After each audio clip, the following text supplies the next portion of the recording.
Okay, cool. Welcome to another edition of On Tyranny. I am very honored today to have Too Much Joy participate in this ongoing series about how authoritarianism in America is impacting the lives and the artistic processes of musicians. And very pleased to have Sandy and Tim from the band joining us. We just had a really good chat about a reissue you have coming out, which we'll talk about probably toward the end there. But I really thank you for agreeing to participate in this series. Something I'd like to tell everybody who decides to be a part of it is how much I appreciate the courage to speak your mind. It seems like a given, but in this day and age we're living in, if you are paying attention to what's going on, things are kind of scary. So, I really feel like privileged to have you guys participate and share your views on what's going on, and hopefully provide some advice or comfort or insights or wisdom or just simply feelings that other artists can relate to, other musicians as well. Uh, so thanks. So It's a cool topic and an Yeah, important yeah. one. Thanks. I'm glad you're doing it. We're happy to Yeah. be here. I will tell you in August, Jay and I were touring with another project called Wonderlick on an album called Wonderlick Goes to War, which is basically about America's slide into authoritarianism. It was mostly doing house concerts. So, we were playing to small crowds of 15 to 40 people a night, singing songs about this particular moment and how fucking scary it is. And, we didn't want to just have songs about like, ooh, Orange Monster bad, and liberal heroes good.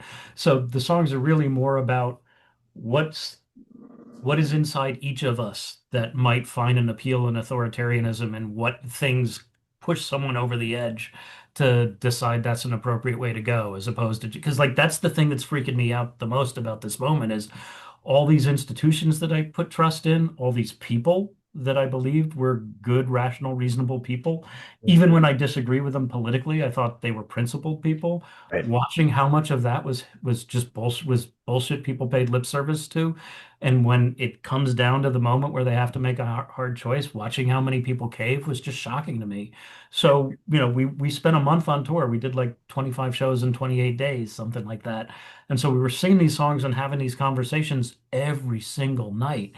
And I was wearing a t-shirt some days that said this t-shirt kills fascists, just to take off on what Woody Guthrie had on his guitar. Yep, And I yep. remember we were in Tennessee, in Knoxville, Tennessee, having dinner before a show, and this stranger at the bar looks at me and goes, he goes, I like your t-shirt. I was like, oh, thank you. He goes, it's a bold statement.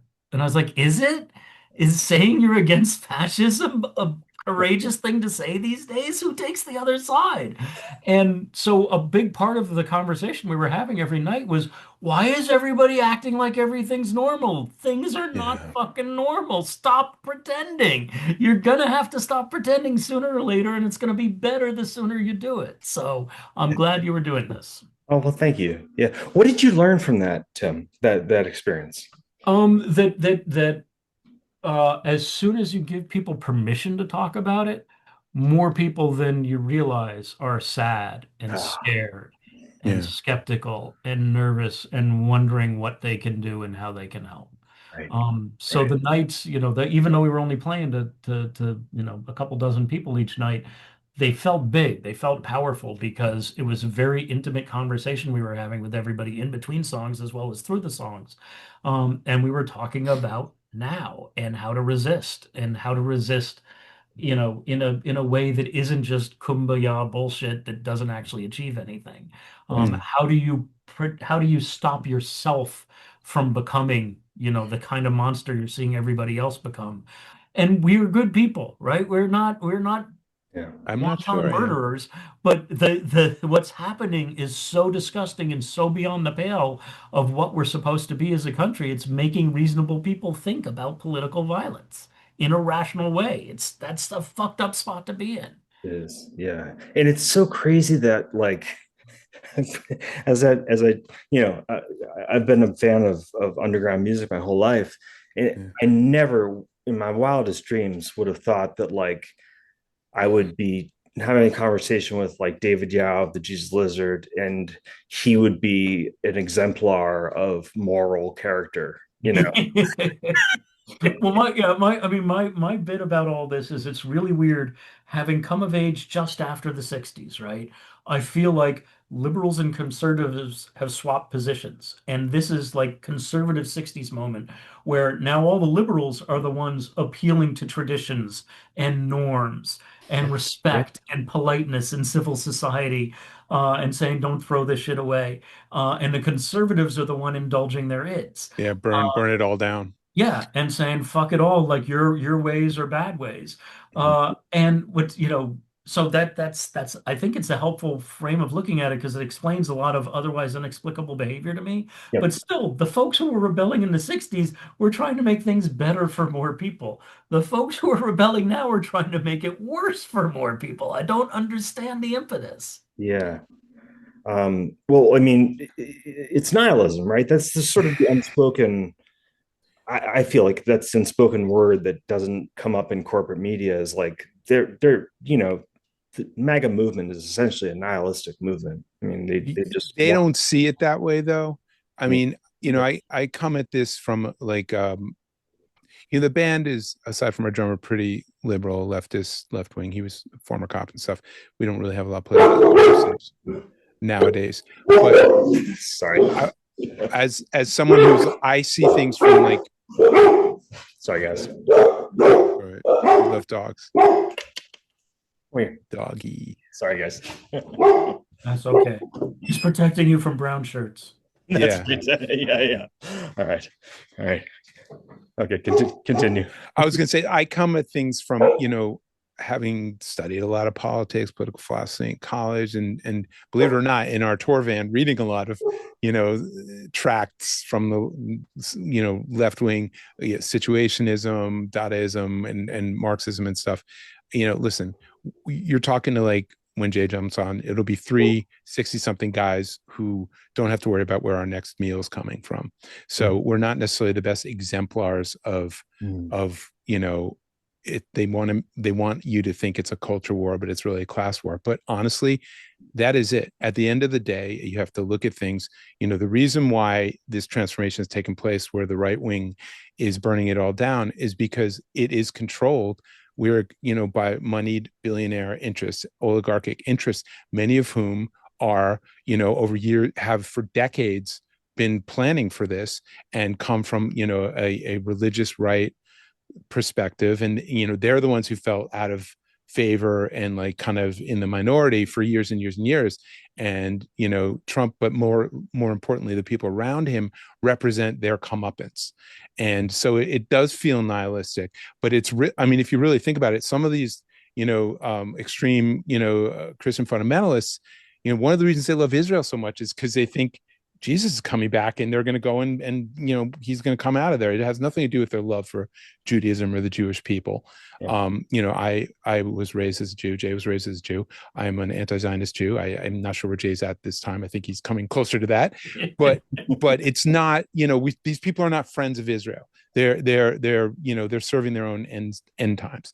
And, one of the ways in which, I mean, to TLDR this whole conversation, one of the ways in which I find peace and positivity and solace is by I'm a member of the DSA, whatever, the organization. The meetings can be really annoying because everyone's in there defining what they are and what they aren't. It's like, guys, we have like more pressing problems to do, but there is a focus on direct action, on local action, whether it's, mentoring kids, which is something we do, raising money for politicians. I won't give a cent to a centrist Dem, but, I did max out to Bernie. I did max out to Zoran, people who come from that perspective, spending money like that, and direct acts. One of the things that I learned from reading all those books is that it's really about mutual aid and direct acts. I mean, at the end of the year when I do charitable giving because I make some money, and it goes to things like bail funds, and it goes to things like, food banks in different parts of the country. I have a side band called Surface Wound. We're donating all the money we make to a local food bank, in fact. Wow. And Awesome. we're not, and it's just like, whatever, it's not going to be a lot of money. It's a subset of Wonderlick's audience, which is a subset of Too Much Joy's audience, to be frank. But it feels good to do that stuff. It feels, and that is my recommendation. And I also think, to Tim's point about the record, it feels good to make art, regardless of how many people come to your house show, how many people stream your record on Spotify. Putting something that you're proud of and invested in, and speaks your truth out into the world is a revolutionary act, regardless of how many people witness it. And that is, that would be my takeaway from this sort of conversation. I'm not trying to jumpstart it. I'm just saying, to keep people listening, like that's one way to handle this time, because everything you're saying about what's going on, I couldn't agree more. And I'm scared shitless. We can't get away from our phones. I stopped tracking what, like the videos with people, being pooped on and stuff. Like, I can't get outraged about that stuff anymore. My only outrage is, the supposed, left party, the Democratic Party, and their intractability, their deference for tradition. One of our state senators, who I actually really like, I'm not going to name him because I want to diss him, but sends out some letter about they're doing like a hike last Saturday, which was the second No Kings protest. We're doing a hike from 9:30 to 11:30 to Pound Ridge. Come out to hike. I wrote back, I go, hey, that's really great. Why didn't you mention the No Kings protest? And then somebody from his office, actually, to their credit, wrote back to me, Mr. Smallins, we appreciate your concern and we share it. And in fact, we timed this hike so that you could attend the No Kings. I go, you did the bare fucking minimum, and you don't even mention No Kings in anywhere. And he goes, well, but as elected officials, the Logan Act. When Kristi Noem is putting up PSAs in all of our airports about how the government shut down because of Democrats, we're still fucking paying attention to the Logan Act. We're still wondering about redistricting. They just took another seat. We should be burning shit down. And honestly, the people in charge are kowtowing and in the pockets of big money interests of AIPAC, and they're never going to do the right thing until we elect a Senate and a Congress full of, I'd say AOCs, but she's kind of sold out too, but whatever. AOCs, Graham Plattners, all these, I would fucking vote for Bernie for president. Poor guy. I don't know, who knows how long it's going to be. I'm going to see him on Sunday, hopefully, if I get in. But so that's kind of my take on things. So let's hear from Jay. Yeah, let's hear from Jay. How are you fighting tyranny, Jay? You're on mute. That's how he's fighting tyranny. Still on mute. There you go. You're one of the silent ones. No, I might be called away because somebody just like took my back door off its hinges, and my dog got out, and like the police are coming. It's a whole crazy thing. But wait, who took the back door? Like, I don't know. It's maybe ICE. I don't know. They found out we're having this conversation. Yeah, I know. Seriously, see what happened. Are you seriously, like, somebody broke in your house? No, like the back door and like the fence in my backyard is just like off its hinges and like on the sidewalk, and like so like my backyard's wide open and my dog walked out, so I'm freaked out. But anyway, tyranny, what are we talking about? Yeah. Well, what is it good for? Absolutely. Yeah, what's the question? What are you doing to fight tyranny, Jay? Yeah. And how would you convey that to other musicians, artists, and fans? Mm-hmm. I mean, it's a good question, because I'm very frustrated. I wish I could do more. And I also feel like I am privileged because so far the tyranny's not really directly affecting me. So I feel like an asshole for just living my life and, going about my daily routine. And I don't think I've never been a fan of yelling at people on social media. I think that's stupid. I like to believe making music is part of it and trying to create art, but I think that might be a self-serving thought. So I'm not sure.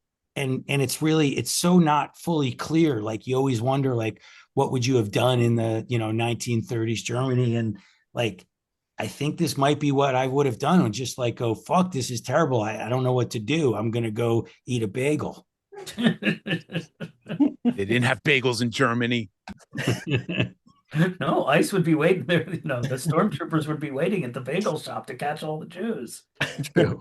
So yeah, it's a good question, and I wish I had a better answer. And I'm not even sure if protesting. I mean, obviously, I'll go to a protest and yell and scream but what else can you do? Like One of the signs I saw on Saturday, I saw a couple versions of this one. I really like it. It basically said, "First they came for the immigrants," and I stood up because I know the rest of the fucking poem.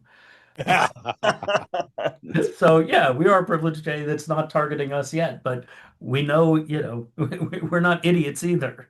Right. Right. No, I'm not complacent. I just don't know what to do. And maybe it has to get worse before it can get better. I don't know. It's frustrating. I mean, like, what else could you do? Like, I think social media makes you feel like you're doing shit and you're arguing and you got your little bubble. And I think that might make it worse. Well, Sandy was talking about, donating proceeds from shows to local food banks, which seems like a really innovative way of having some sort of a direct impact. Um, as I've been talking with more artists, they've been kind of, availing me of different ways that they can, sort of make a difference beyond just going to a protest, whether it be interacting with fans at merch tables or Well, I will share with you. I went to an artist activism retreat once in New Orleans that was put on by a nonprofit that at the time was called Air Traffic Control. It sort of grew out of the Vote for Change tours in 2004. All the musicians that were voting to, that were opposed to Bush and in favor of Kerry, and then it became a more permanent thing. And so what they would do is they would bring different musicians who, had engaged politically in different ways together to talk about, the frustrations of doing that, the successes of doing that, the pros and cons of doing it, basically just how to be better activists through your art. And one of the things that Rise Against, a fairly popular punk band, told us that they did, and the food bank stuff made me think of this, was, they hated doing radio meet and greets. They're sort of awkward for everybody involved. So what they did was they turned them into co-volunteer opportunities. So instead of just meeting at the club and getting your picture taken or meeting at the radio station or anything, they'd meet at a local food bank and they'd all, like the band and the fans who won the contest or whatever, would all bag groceries together and oh give them wow, to the that's people who awesome. needed them. Yeah. And they said it was just it improved their days, like it made their tours so much more fun Sure. because this previous, awkward obligation became a fun thing that everybody looked forward to and felt good about afterwards because they were leaving the world better than they found it when they got to that town. Absolutely. That's the first time I've heard a good idea. Like I just like even proceeds is like we're in tiny bands that like barely make any money and like okay, you could have the $200 we sold our t-shirts for. Like I just feel like it seems more self-serving sometimes, but I like the impulse of it. But I mean, I guess what else can you do? Like when we It went puts the charity on the radar of your fans. So it's not about just the meager Right. proceeds that like the Surface Wound record will generate because we're just giving all our stuff to a food bank. It's about putting the name of that out there for the smart people who like our collective music to go, oh, that's a pretty cool. I didn't even know there was a food no bank. that yeah, and that and look, That's to I'm me not is like the important it's something. I just feel like sort of preaching to the choir sometimes. I feel like the best, I mean, the most satisfying or the thing maybe we did back in the day when we had a bigger platform was the Two Live Crew protest, which a lot of people said was self-serving, but I felt like which it was. We actually like. I'm not saying we didn't mean it, but it was self-serving. It's always self-serving. So, but I just feel like that was we had Protecting the Constitution is self-serving. Yeah. No, I mean, it was a publicity stunt that happened to be our hearts were in the right place about it. Yeah. Right. We did it we didn't do it for the publicity. That wasn't the impetus. The impetus was, oh, they're arresting Black people for singing rap songs. Let's go. We already released a rap song as a rock song, so we're already in that lane. Yeah. Let's go down there and play a bunch of these banned songs and see what happens if they arrest white people. And that felt doable and felt like something because we were in the position where we got enough press that became something, as opposed to now and other indie small bands like we're going to tell the 200 leftists in the club to go, like, it just feels so frustratingly pointless. So Not that we actually, so let shouldn't me try it, but you know, I mean, I'm not disagreeing with you, but I'm gonna, in response to that, I'm gonna please. share a couple of anecdotes that have happened at concerts recently, all related to Palestine, right? You know, I live in the Bay Area, so you know, people like to hiss at, you know, bad characters or thoughtless actions in movies and things like that. But it's been recently infiltrating into concerts. So I remember going to see uh, a couple different bands at the rickshaw stop. Gruff Reese from Super Furry Animals was doing a solo thing, and the guy from Parquet Courts, A Savage, A was doing Savage, some yeah. solo stuff. And at both occasions, there was someone in the audience like shouting out "Free Palestine, Free Palestine." And the thing is, so it's San Francisco, liberal bubble. You know, crowd of a left-leaning alternative musicians, liberal bubble within the liberal bubble. But even that, injecting Palestine into that, you could feel the temperature shift in the room, right?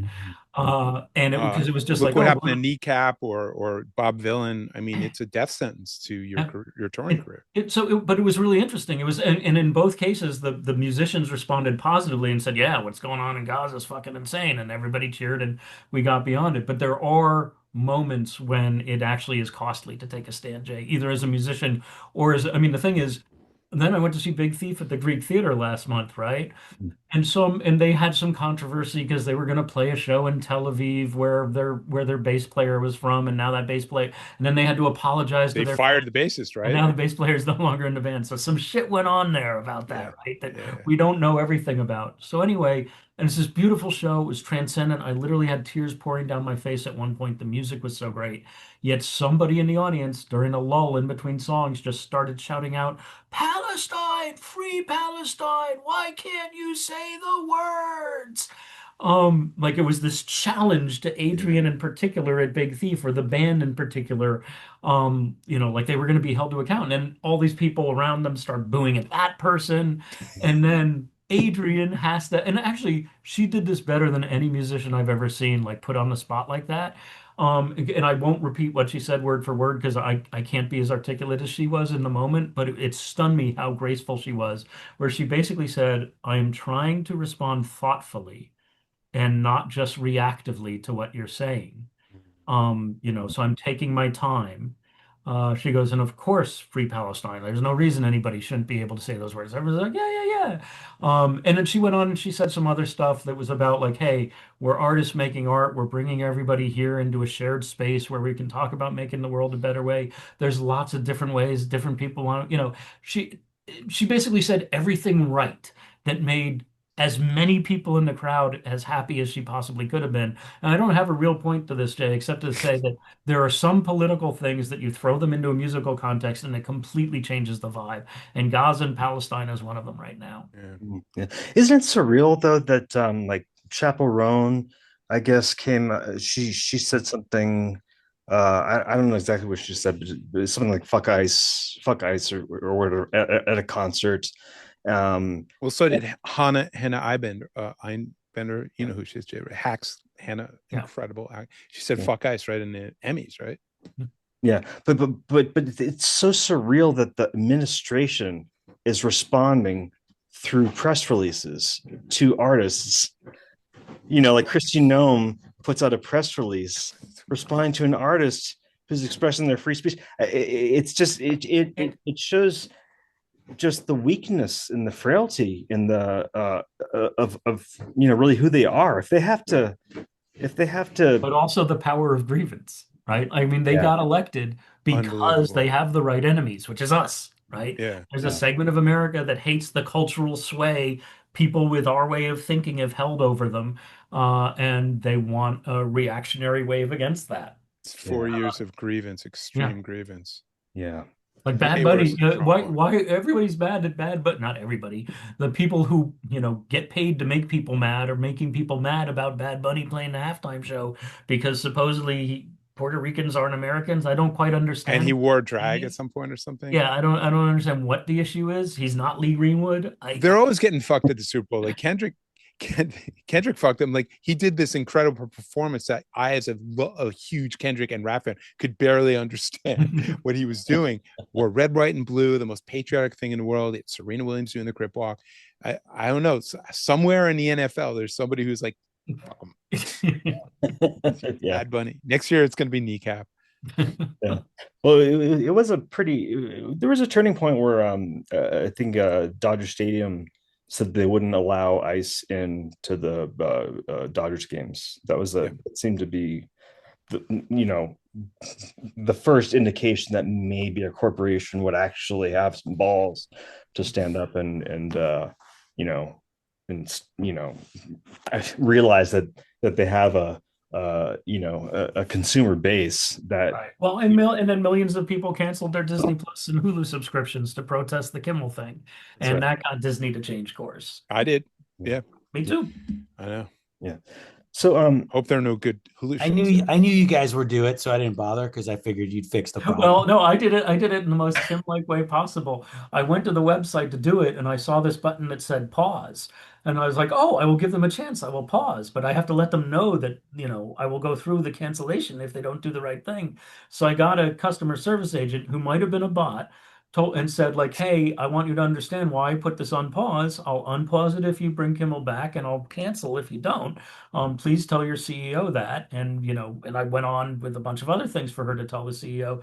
And she said, I agree with you. You're right. This is a terrible situation. And I said, you're probably just a bot telling me what I want to hear, but I'm going to believe that you are human. Thank you. And she said, I really am human. And I said, but that's what a bot would Ask say. them what their address is. That's what I do. So here's the kind of what is it, $25,000? It always changes. Is it $25,000 question or is it 20? A $64,000 question, 20,000-foot view. Oh, okay. All right. $64,000 question.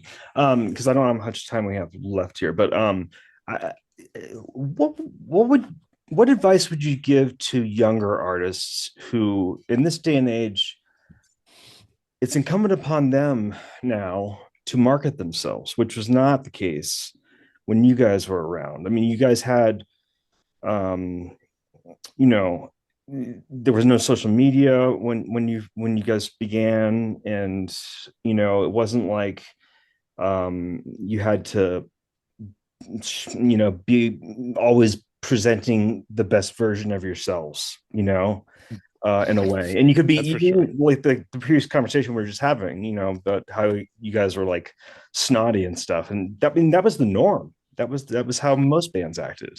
And now it's, I my heart goes out to these younger bands that are, they're just incredibly like warm-hearted, I hosted a black metal band over my place last night, and the sweetest guys in the world. I was gonna say, usually they're the nicest people in the world. The darker the music, the nicer the band.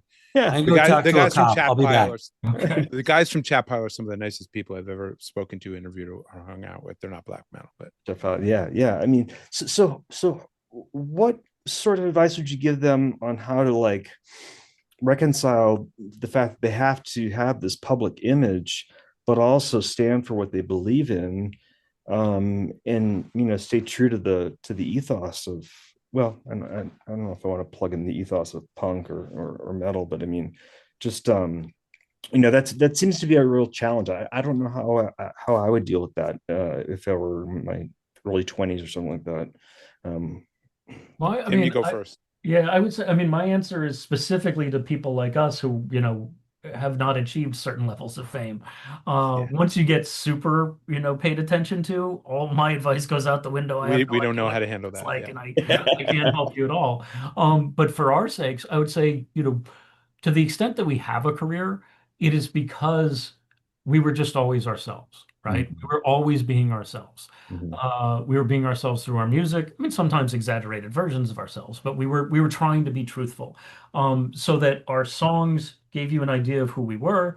We'd come to your town, you'd meet us, we would be those people. You would invite us back to your place, we would go. And so even though we didn't think of ourselves as a brand, our brand was us because that's what we were advertising. And some of the best shows, some of the most important shows we played were to like 5 people. But because we were even only playing to 5 people, but still played like we were playing to 5,000, Mm. those 5 people remembered it and like literally donate to, our Indiegogo campaigns today. There you go. Uh, Yeah. and Yeah. so all of that is just my way of saying what I have found for a band that plays our type of music, Yeah. being yourself, even when there wasn't a social media, we weren't doing it in order to get returns, but it paid returns, just being yourself. And so now that there is social media, anytime I'm second guessing myself about a post, I say like, oh, just be yourself. Like, don't second guess it. Like nobody's paying attention. No one And gives a shit. if it ever gets to a point where somebody's paying attention, and you need to learn something, you'll learn it. Yeah. But Yeah. generally speaking, just the people respond to honesty, to genuineness. Authenticity is a fraught word because you can be a blues musician who's never picked cotton. It's not, if you take a picture of you in a cotton field, is that authentic? I don't Yeah. know. Probably not. Never But thought of it that way. Yeah. yeah, Selfies at Auschwitz. Yeah. The whole thing. just whether you're tweeting or whether it's just between song banner, people can tell if you're being genuine or not. Right? Right. So just be yourself, and most shit should work out. Mhm. I mean, when we came up when we came up to the degree we came up, and as Tim said, we were very DIY, about as DIY as you can get, as 3 kids from Scarsdale. But we did do everything ourselves, and we had to learn how to book our own tours. And it was not quite as dismal as it is with small venues now, but it was pretty dismal. Like it was hard to get gigs. The only way you could play at CBGB is you'd start on was it the Monday night audition? Monday night, Yeah. And if you didn't bring 20 people, Hilly would never talk to you again. And somehow we just got over that number. We started playing CBGBs. But I also think, so we had it in a weird way, we had it worse because it was very binary. If you didn't get signed, you were fucked. There's and that's why people like REM and stuff were like so impressive, because they actually, kind of breached that binary and showed us how to go from independent to superstars. Nowadays, there's lots of different ways to infiltrate into the system, but I think people feel I have to be a social media genius. I have to be a video making genius. I have to be a marketing genius. It's all on my shoulders. Labels don't do shit. Why give yourself, what I always tell new artists, and like my nephew's in an up and coming band with a couple of the guys from Sublime. I tell them, like, put out your own stuff. Don't sign a label. If you do sign a P&D deal. Don't sign a full, distribute it to them, license it to them, but own your masters. Use what we did as a cautionary tale in certain ways. I mean, whatever. But I think it's also, don't feel like you have to, like, if it doesn't fit the personality of your music or what you want to say to people, don't fucking post. Don't tweet. Who cares? Like some of my it's hard to find some of my favorite artists on social media, and the reason I find them is so I can know when they're coming to town, not because I'm like dying to read their posts about like cornflakes. But like, I'd be scarce if you want to be scarce. Just because everyone's doing everything all the time doesn't mean you have to do that, and it is incumbent on your fame to do that. If your music's interesting enough, I wouldn't even say good enough, I'd say interesting enough and vibes with enough people, it fucking doesn't matter. You don't have to be all over Instagram and making reels. Like, fuck that stuff. Like, I'm saying it as someone who's probably one of the more social media savvy members of the band. I don't post on Facebook anything except for about punk rock bass playing or food. I stopped telling people my opinions about shit for the most part. I sometimes occasionally do, because if it crosses over into like my company, which is a podcast company called Audiation, and unfortunately, my bad planning, Audiation is also my tag on like Instagram. So you'll see a post about ripping apart my local congressman, and the next post is about some billionaire's podcast I just produced, and it's a very uncomfortable, but that's me, that's me. That's 60-year-old Sandy, like, with trying to run this company and not go broke, but also needing to like shoot my fucking mouth off. I have never lost a client because of something I posted, but I probably not gained some clients based on things I posted. I don't care. If you don't feel like posting, if you don't feel like working it, if you don't want to make a million reels, don't fucking do it. Just put up a fucking camera of you playing your song acoustically, or whatever format you wrote it in, and tell people how you wrote your song. Again, I'll mention them again. I know this is tiresome because I mentioned Chat Pie a lot, but like, after their last album came out, which is like their breakthrough album, Cool World, their guitarist just sat down at these very informal, here's how I played this song. Here's the chord, because they have like really weird tunings and stuff. And people were just dying because everyone wanted to know this information. And if it were like another band, they would have like produced it and like put up the tabs and all this stuff. And it's just like Luther, the guitarist, just going, here's how I do it. If you have any questions, just like leave it in the comments. And like, and you know, Tune Yards says stuff like that too. Another band I love, sort of, you know, in that same sort of era, like early 2000s NPR band. It's sort of little before Big Thief, but you know, and they're just very, very honest about what they talk about. You know, Meryl, the singer, who's, you know, her partner is the bassist whom I interviewed, and they have a little kid together. And like she just had someone hold a camera while she was like setting up her pedals, because she has all these like weird looping pedals and shit. And it was the most fascinating thing I'd ever seen. And it was so unpackaged. And so it's just like how she had to set up her pedals for sound check. And it was, to me, you know, fascinating as a fan, but also it's like very unpolished. And I think that's, and that's how you, that just be yourself. Don't if you don't feel like posting, don't post. No one's going to give a shit. No label's going to sign you because of an Instagram post. That publish button is so tempting to click. So tempting, but you don't have to. You don't have to press. You really don't. Okay, so we have just a couple minutes, and I want to give you guys a chance to plug. Again, this is we had a separate conversation before, which will appear as a story in the big takeover. But please plug away about what you have coming up, and your websites, where people can find more about you, find out more about you guys. Tim, how is our website doing? I couldn't access it the other day. Yeah. I mean, it's you know, it's toomuchjoy.com. So every once in a while you go and it's all like German ads promoting football jerseys or something. Too Much Joy. It's Too Much Joy is a band. Follow us on Facebook. That's easy. Or Bandcamp. Honestly, Bandcamp. Yeah, Bandcamp. Too Much Joy and Bandcamp we're re-releasing our sort of like first breakthrough album, Son of Sam I Am. There we go. And it's called Tommy's Versions of Subtitle. It's coming out maybe before this is published, coming out on Halloween of this year. It'll be available. Go to Bandcamp, listen to it. There's a ton of additional stuff. We will be playing live. I mean, we still like playing live a lot. We'll figure out how we do it. I have a side band called Surface Moon that's releasing a record called Futility November 7th, November 5th. Tim, tell them about Wonderlick. Wonderlick, we mentioned the album Wonderlick Goes to War.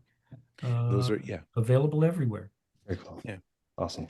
Guys, this has been such an honor, really, to talk with Thanks, you. man. It's been great. I'm really glad you're doing this. This has just been magical. I've done probably about 45 of these so far, maybe 50, and this is just the tops. I can't think of a better couple guys to be, gabbing about this stuff with. What I've been realizing as I've done this series is like just how much more impactful it is to spend 30 minutes or so with an artist versus 6 hours watching cable news TV. Just enriching in so many different ways. So before the clock runs out here, I just want to say how much I really appreciate your time and your insights and also your what you've created over the years. Thanks. Thank you, Kurt. Incredible band. Appreciate it. Really excited to write about you and post this interview and write the story too. Yeah, let us know what's up. Yeah, we'll do. All right. Thanks, guys. Bye-bye. All right. We'll talk soon. Thanks.